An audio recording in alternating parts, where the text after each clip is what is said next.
Hello and welcome to another episode of Unorthodox. I'm Inamul and I don't claim to know anything. I claim to know absolutely nothing, actually. That is the name of the channel. Inamul knows nothing. তাই আমি যাই বলি সেটাকে please অতিরিক্ত seriously নেবে না. I just speak whatever comes to my mind and I don't prepare much. আমার মাথায় একটা থট আসে, সেটা নিয়ে 5 মিনিট থাকি, কখনো কখনো সেটাও থাকি না. I just press record and I talk. That's what I do on a daily basis. তাই don't take me seriously. But hi, how are you? আমি কালকের থেকে ভালো আছি. কালকে বেশ একটু ছিলাম. আমি বুঝতে দিইনি তোমাদেরকে, মানে তোমাকে বুঝতে দিইনি, because I don't like to always be authentic, তাই না? Authenticity is sometimes boring, irritating.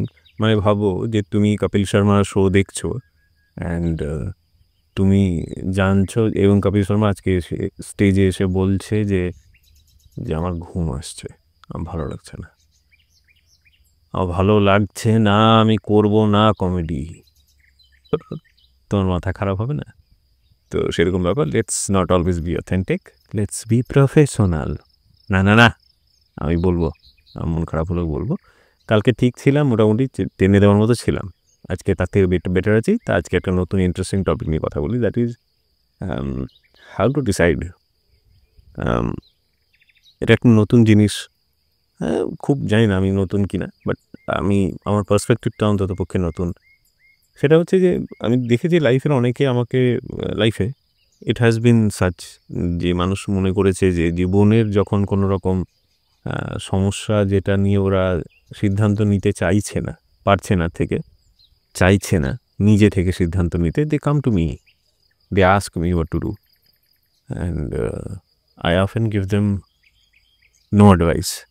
Mostly I tell them what they want to listen to, mostly.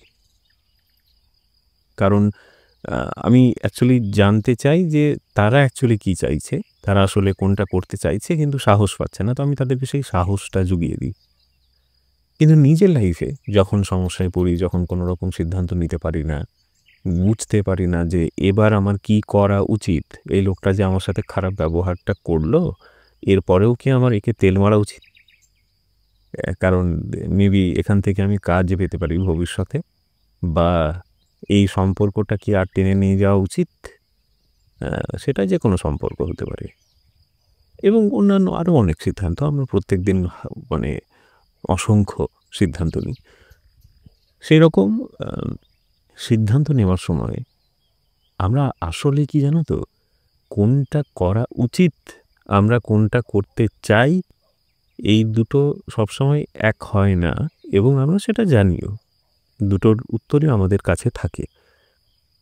Just একটা ছোট্ট মতো টিপ, whenever you are in a condition like this, in a situation like this, যেখানে তুমি জানো না কি করা উচিত, মেবি তুমি তোমার রিসেন্টলি ব্রেকআপ হয়েছে এবং তুমি বুঝতে পারছো না যে তোমার এবার মুভ অন করা উচিত, নাকি তোমার পার্টনারকে আরও একবার অ্যাপ্রোচ করা উচিত, নাকি তাকে মেসেজ করা উচিত, না সেই মানুষটা যে অনেক দিন ধরে তোমাকে পছন্দ করে তাকে ট্রাই আউট করা উচিত, let's say, because they are waiting for you, they are expecting যে এবার তুমি তাদেরকে কল করবে। হতে পারে তুমি তোমার এক্সকে ভালোবাসো, তোমার ইচ্ছে করছে আর একবার তার সাথে কথা বলতে, হতে পারে তুমি দোষ করেছিলে, হতে পারে তুমি দোষ করনি কিন্তু তোমার ইচ্ছে করছে। Multiple things can happen. এই সিচুয়েশনে just ask yourself one thing, if this situation, my life, was a movie and I were the central character of that movie, তাহলে অডিয়েন্স কি চাইতো এরপর কি হোক?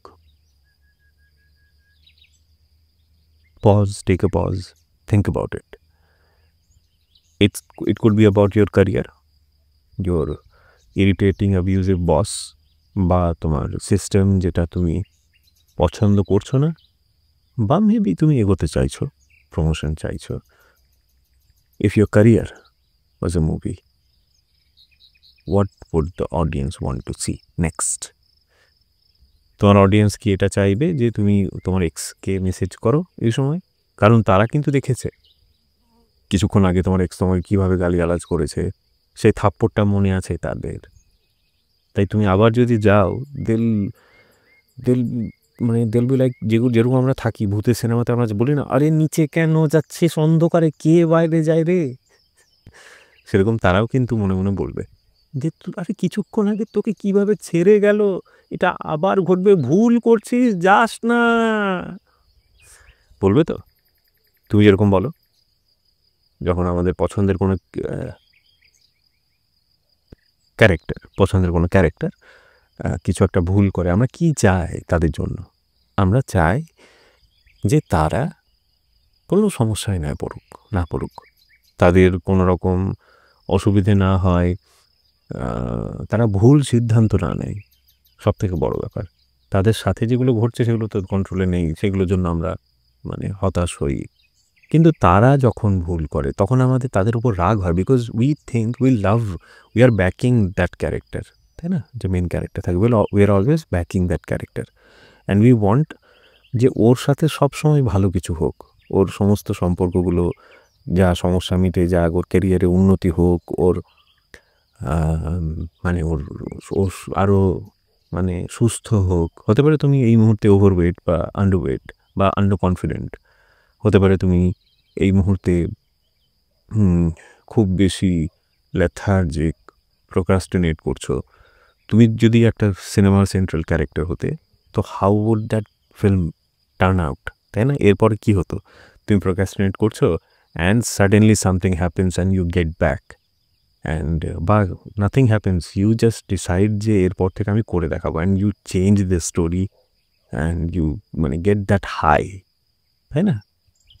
তো এইভাবে যদি আমরা অডিয়েন্সের তরফ থেকে নিজের সিনেমাটাকে দেখি এবং নিজেকে সেই সিনেমার সেন্ট্রাল ক্যারেক্টার হিসেবে দেখি, তাহলে আমরা খুব ইজিলি বলতে পারবো যে এরপর কি ঘটা উচিত। বিকজ আমরা ছোট থেকে সিনেমা এই জিনিসটা আমাদের করে এসেছে, আমাদেরকে শিখিয়ে এসেছে। যতই স্লো সিনেমা আমরা দেখি না কেন, হতে পারে আমরা কেউ আর্টিস্টিক যেটাকে সিনেমা বলা হয়, বা আতাইল সিনেমা বলা হয় যেটাকে, সেই সিনেমাগুলোতেও যেগুলো slow cinema, we want things to happen. আমরা চাই না যে একজনের মধ্যে ফ্রেমটা শুধু ধরে রাখা হোক, we want something to happen. তো এই আমাদের যে জীবন, যেটা অনেক দিন ধরে নিশ্চল হয়ে পড়ে আছে, আমরা যদি আমাদের লাইফকে সিনেমার মতো করে দেখতে শুরু করি, তাহলে হতে পারে যে আমরা চাইবো এবং জানবো যে এরপর কি হতে পারে, এবং আমরা কি করতে পারি সেটার ব্যাপারে একটা ক্ল্যারিটি আসবে। I think I have made my point quite clear. এরপরও আরও এক্সপ্লেন করতে গেলে I'll be repeating myself, which I think already doing. Do you know what to do? Think of yourself as the central character of your film, and ask yourself, if my love life, if my career, if my health, if my state of being, if dash whatever was a film, what would the audience want to happen next? So yeah, ask yourself that question, and if this question helps you, let me know in my email or maybe Instagram এ বা নিচে কমেন্টে। এই কথাগুলো যদি তোমার ভালো লেগে থাকে তাহলে লাইক করো আজকের এপিসোডটা। Like helps the channel to grow, YouTube reach বাড়ায় এভাবে। Thank you so much if you still listening. Again like the video. আবার আশা করছি কালকে কথা হবে। ততক্ষণ অবধি be kind and do not forget to ask yourself the questions that I asked you today. By.